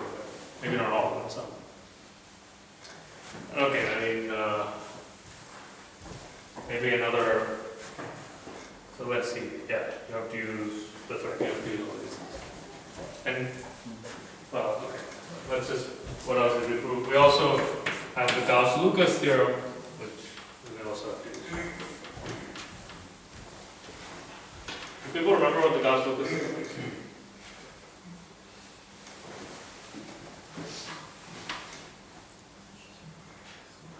Can everybody see what's written over there?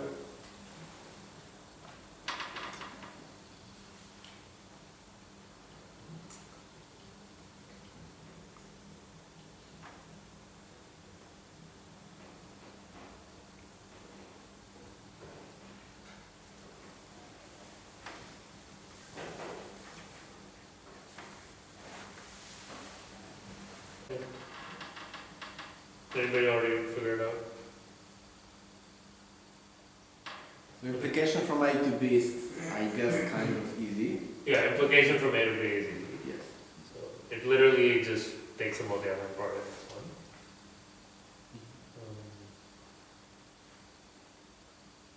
one. One more time, what's the solution? Oh, so I didn't say the solution. So it said the implication from A to B is easy. So the point is, it's true. What does A do? So what does this do to a monomial? Well, if it contains a higher power of x1 than 1, then differentiating an x1 once, it will still have an x1. And then setting x1 to 0 will kill it. If it has a power of x1 equal to 1, it will just replace that by w. And if it has a power of x1 equal to 0, it won't do anything. So this thing is literally the multi-affine part in the variable x1. So if you prove this preserves stability, then by applying a bunch of these, you get that the multi-affine part is stable. Right? So the implication here is that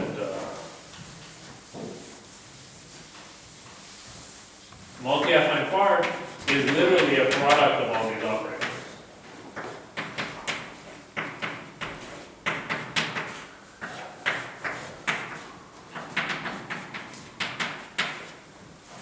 This is literally what multi-affine part is.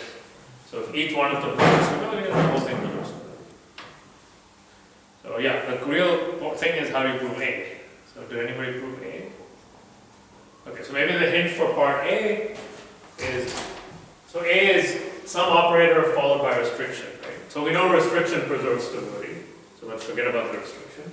So let's try to prove that P plus W1 partial x1 P, which is now a polynomial in actually n plus 1 variables, W1, x1, xn is Rx, right?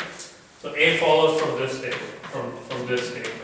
This is actually now a polynomial in n plus 1 variables. Now to prove something is stable, you need to prove that whenever all of these are in the upper half plane, it's not 0. So, maybe the hint is, why don't you assume that everybody except x1 is in the upper half plane, and see what constraint that puts on x1. So x1 is special, right? Because x1 is a derivative here. So you need to prove that for all of these in the upper half plane, this is not 0. So let's assume all of these are in the upper half plane, and then focus on what happens to x1. Can you say again what the second property was doing exactly? I forgot. That one with the minus 1 over x1. And you have to On the right-hand multiply side. by one. Excuse me?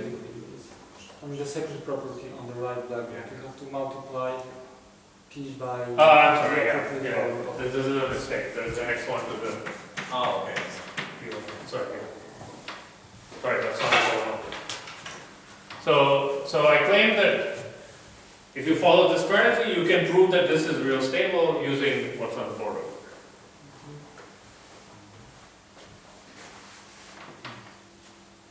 So this is a common strategy in these proofs. I mean, this outlines how this area works. You always prove everything by induction. You try to make it in smaller and smaller steps. And then, when you're focusing on an operation that really only does something to one variable, just fix all the other variables. Then it becomes a univariate problem. Or in this case, or a bivariate problem. Univariate if it's all. There are two options. You can either just fix these or fix these and these. It's slightly different.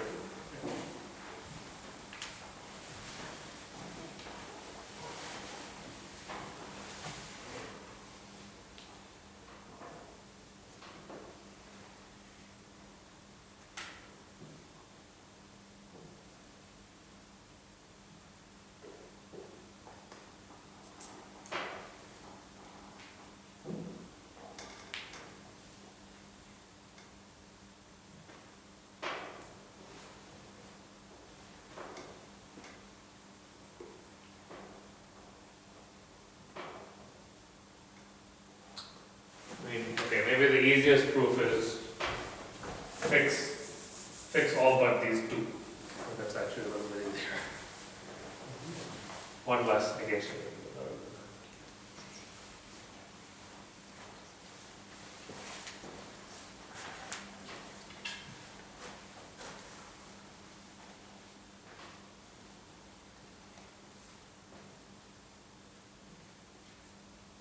We don't assume here that the coefficients are real. Oh no, I'm sorry. We assume so.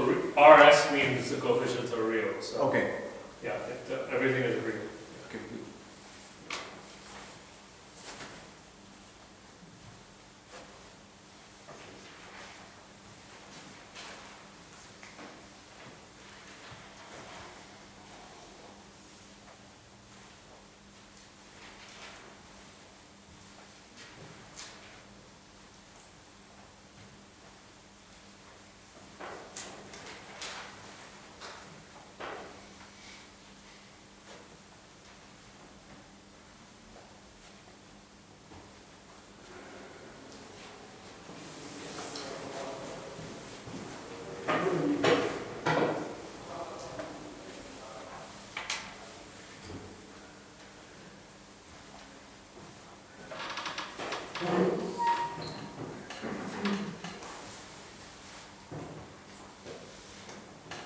So you have to use that P is real stable, for sure. So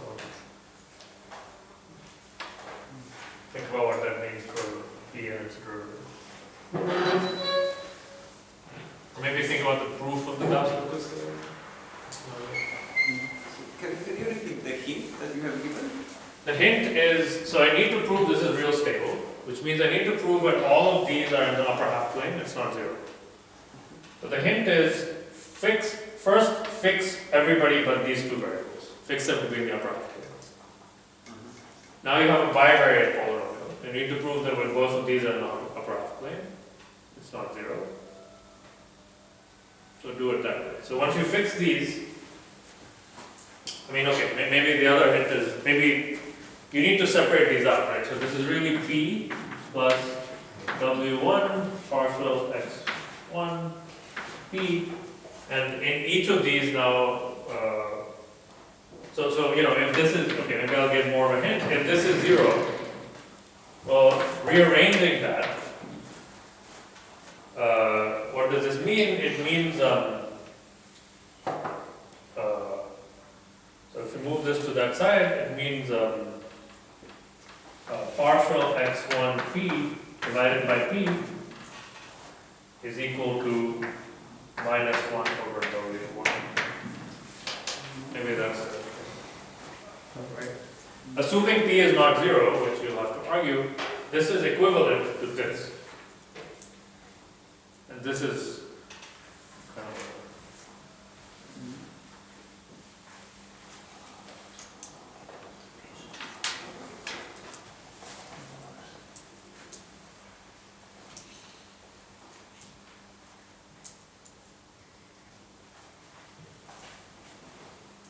Is it like reasonable to take the roots of P with respect to one of these variables? yeah, you can do that, right? So if you take p, it's an n variable polynomial. You fix n minus one of them, you now have a univariate polynomial. You can take its roots. And you know something about where the roots are.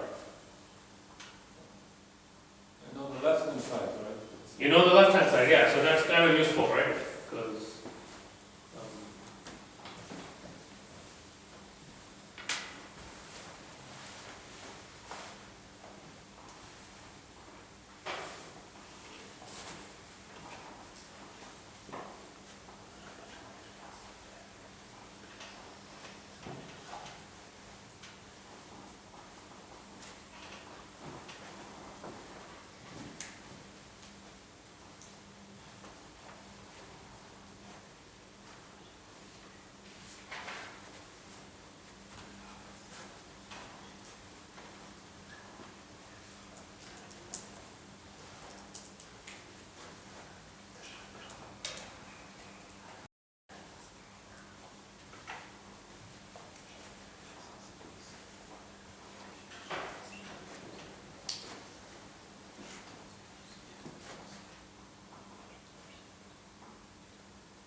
if I factor, so P of X is, it's a product of X minus Ri.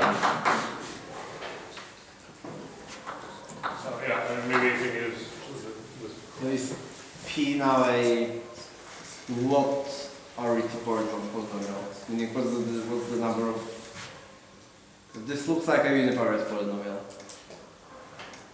It's a, it's a polynomial in the first, in x1, yes? It's, Okay. It's x1, yeah? so you fix x2 through xn Yes, to be in the upper half. Okay. Yes.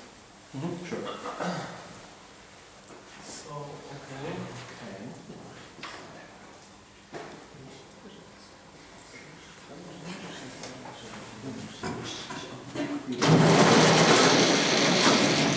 So now, what do I have? D, x1, P. Over P, this is what? This is 1, x minus Ri. X1. X1 minus Ri. So I guess it's x Ri. It's a sum, yes? So it's squared. Now it's x1 bar minus Ri bar, yes?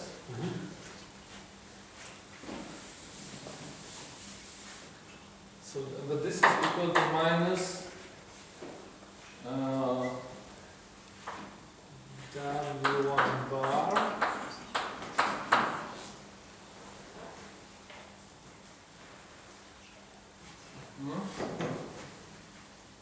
So can you say anything about where the Ri are? So it's real, P is real stable, right?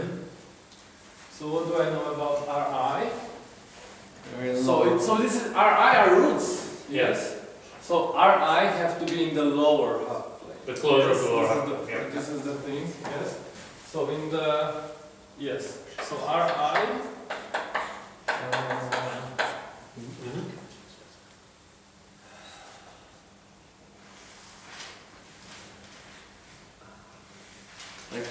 so we assume that x1 is in the upper half plane, right? By That's right, we assume x1 is in the upper So half. this is in, this is where? This is in the upper half plane.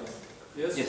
This one? Oh no, x1 is in the upper half plane, so x1 bar, I think, is in the, well, okay, what would you like to assume? Would you like to assume w1 is in the upper half plane, or x1 is in the upper half plane? Well, I want to get that one of them is the, Yeah, in the lower and the other one is in the upper, Yeah. right? So, okay, so, but I know that our I's are in the lower, yes? So this is in the lower. So minus Ri bar. Minus in the Ri lower. bar, okay. And this is also in the lower. If xi is in the If xi If is xi is in the so upper, this yeah. is in the this is in the lower. Yes. Everything. Yes. And the left hand side is in the lower, and the right hand side is what? The right hand side is in the upper if w1 is in the upper, yeah? Because 1 over flips, Yeah. yes, Yes. and minus flips again. Yeah. So the left hand side is always in the lower and the right hand side in the upper. Yeah, that's it. That's it.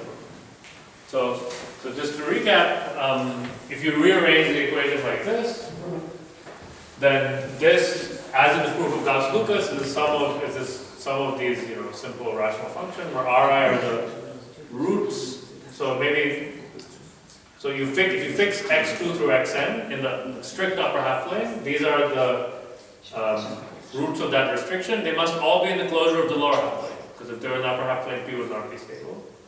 So then, following this thing, you get that this whole side is in the closure of the lower half plane. And the right hand side, which is just minus 1 over W1, well, if W1 is in the upper half plane, this preserves the upper half plane. So this is the upper half plane. And that's a contradiction. So the equation cannot be satisfied. Okay. You need to do one thing. You can only do this rearrangement if P is not equal to 0. But you can assume that. If P is equal to 0, then you just need to show this is real stable, which is easy. Right? Because this is just W1 times the derivative, which is itself real stable. Okay, so that's simple. Right? Yeah, great. So any questions? Okay, so that's why map is stability preserving. So let me end by, I mean, I don't think we have enough time for one more problem, but let me just state somehow, you know, the theorem that really made this real stability sort of a very useful technology. So what did we do in this proof? We had an interesting operator map, and we were able to write it as a certain differential operator. And then we analyzed, using induction, we were able to analyze this differential operator basically using these simple properties. That's kind of how this whole area goes. So you can take this to a quite extreme length. There's an amazing theorem used by Borchea and Brandon, who are also the people who originally proved map preserves real rootedness.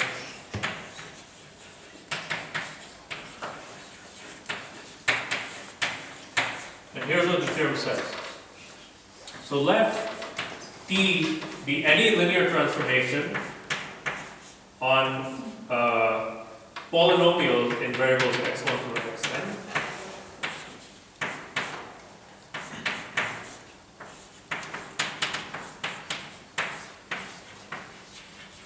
Okay. With the rank, so the image, the dimension of the image should be at least 3. So any non-trivial linear transformation. Okay. Then T preserves real stability, the kind of property we're interested in, if and only if, this is quite amazing, if and only if, when you apply T to the following polynomial, preserve real stability of polynomials of degree at most k in each variable. Okay, so maybe another, okay, we can also define it on the vector space of polynomials of degree at most k in each variable. Okay. So then T preserves real stability of these polynomials if and only if a particular polynomial, T of this polynomial, xi plus wi to the k. So what does this mean? So T only acts on x variables. So you just treat the wi's as constants here. Okay? If and only if this polynomial, which is now a polynomial of twice as many variables, if and only if this is real stable. So this is an amazing theorem. It says the property of preserving real stability is equivalent to checking real stability of one polynomial. So this is called the symbol of the linear transformation. And this is what makes this somehow theory really, it makes it like a calculus, right? If you want to prove something is real stable, you know how, this is how you prove it's real stable. I mean, there's a complete method for proving that linear transformation preserves stability. And the proof of this is very similar to what you just did with map, at least one direction. Given any linear transformation, you can encode it as a differential operator. And then using facts like what we wrote earlier, you can prove that it preserves stability. The hard part is opposite direction, proving that it's only if. So this theorem, for example, gives a sort of one-line proof that map preserves stability. Let me just show you what the proof is. So any questions about the statement of the theorem? Okay. So,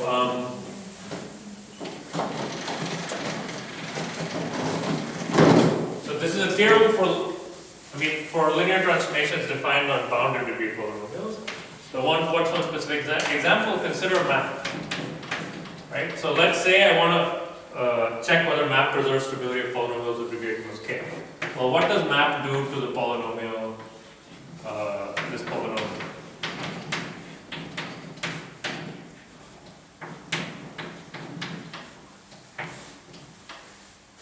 Well, so map acts separately on every variable, right? So to see what map does to this whole thing, I can actually just see what this is literally a product of polynomials in one variable. So this is actually just equal to the product of the maps.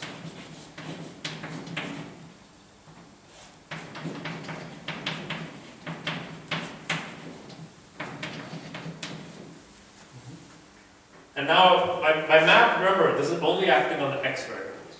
The w's are just scalars. So this is actually a product. So what's the map? Well, there's a, so you can expand this in binomial coefficients. There's a constant term, w1 to the k. And then there's a linear term in x, which is k times xi, wi to the k minus 1. And that's the map, right? Higher degree terms in x go away. Okay? So now, I just need to check that this is stable. This polynomial, I can easily factor this. This is wi to the k minus 1 times wi plus kxi. And that's stable, right? If this is, these are, the key is this is a positive number. So if xi and wi are in the upper half plane, this is in the strict upper half plane. So is this. So this is not 0 in the upper half plane. So this polynomial is real stable. And by this, theorem, that implies an absolute stability. So, okay, I mean, in practice, like if you were going to do this, you would just use this theorem.